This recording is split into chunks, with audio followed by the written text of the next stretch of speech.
Olá,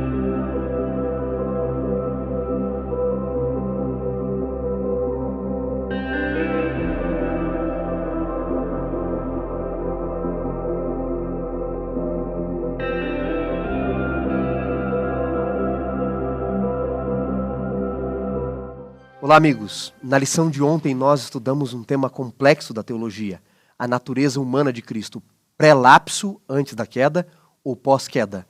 E nós determinamos então, pelo estudo da palavra, de que moralmente Jesus era como Adão antes da queda e fisicamente como Adão depois da queda. Ele sofreu os efeitos do pecado, não em sua moral, mas na parte física.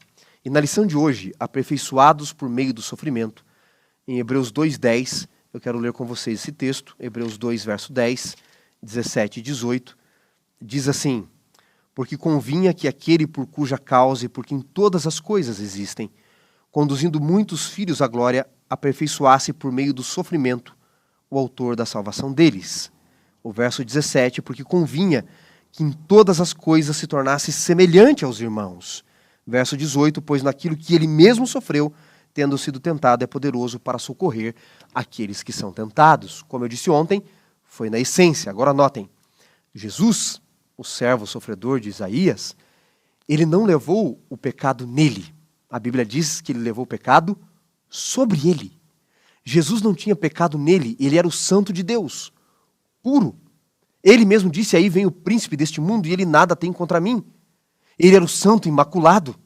Nele não se achou pecado, afirma a Bíblia, diz Pedro na sua carta, no capítulo 2, verso 22. Ele mesmo vai afirmar no Evangelho de João, no capítulo 8, verso 46, aí vem o príncipe deste mundo e ele nada tem contra mim. Queridos, nós não podemos, diz Ellen White, colocar Jesus completamente como um de nós. Ele era moralmente como Adão antes da queda. Jesus veio para provar que Adão, como fora criado, podia guardar a lei. E você e eu, que somos pecadores? Ele veio para provar que você e eu podemos guardar pelo poder dele e pelos méritos dele, e se errarmos, temos um advogado junto ao Pai. Então, quando a lição nos traz que ele foi aperfeiçoado por meio dos sofrimentos, das agruras do pecado, não é porque Jesus tinha desejo pecaminoso, natureza pecaminosa. Se ele tivesse natureza pecaminosa, como Paulo menciona em Romanos 7, que ele era vendido à escravidão do pecado, Jesus mesmo precisaria de um Salvador.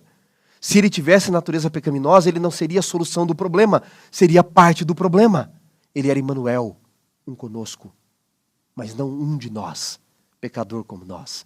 Ele era como Adão moralmente antes da queda. E aí você pode me dizer, mas Wanderson, se ele tinha natureza moral, humana, moralmente falando, como Adão antes da queda, ele não tinha alguma vantagem? Ele não precisaria pecar, não podia pecar? Adão era perfeito e pecou, Lúcifer era perfeito e pecou, os anjos eram perfeitos e escolheram pecar, porque pecado é escolher se afastar de Deus, mas ele escolheu obedecer. E Adão pecou num corpo perfeito e no mundo perfeito. Jesus venceu num corpo que já tinha deteriorado a natureza humana por 4.000 anos de pecado e que sofria efeitos de fome, depressão, das injustiças desse mundo. Ele venceu numa situação bem pior do que Adão, para mostrar que você pode vencer não somente como ele venceu, mas você pode principalmente vencer porque ele venceu, nos méritos de Cristo. Você aceita hoje os méritos dele?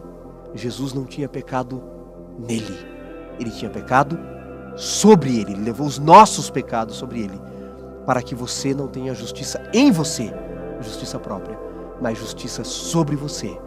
Pense nisso, medite na justiça de Cristo.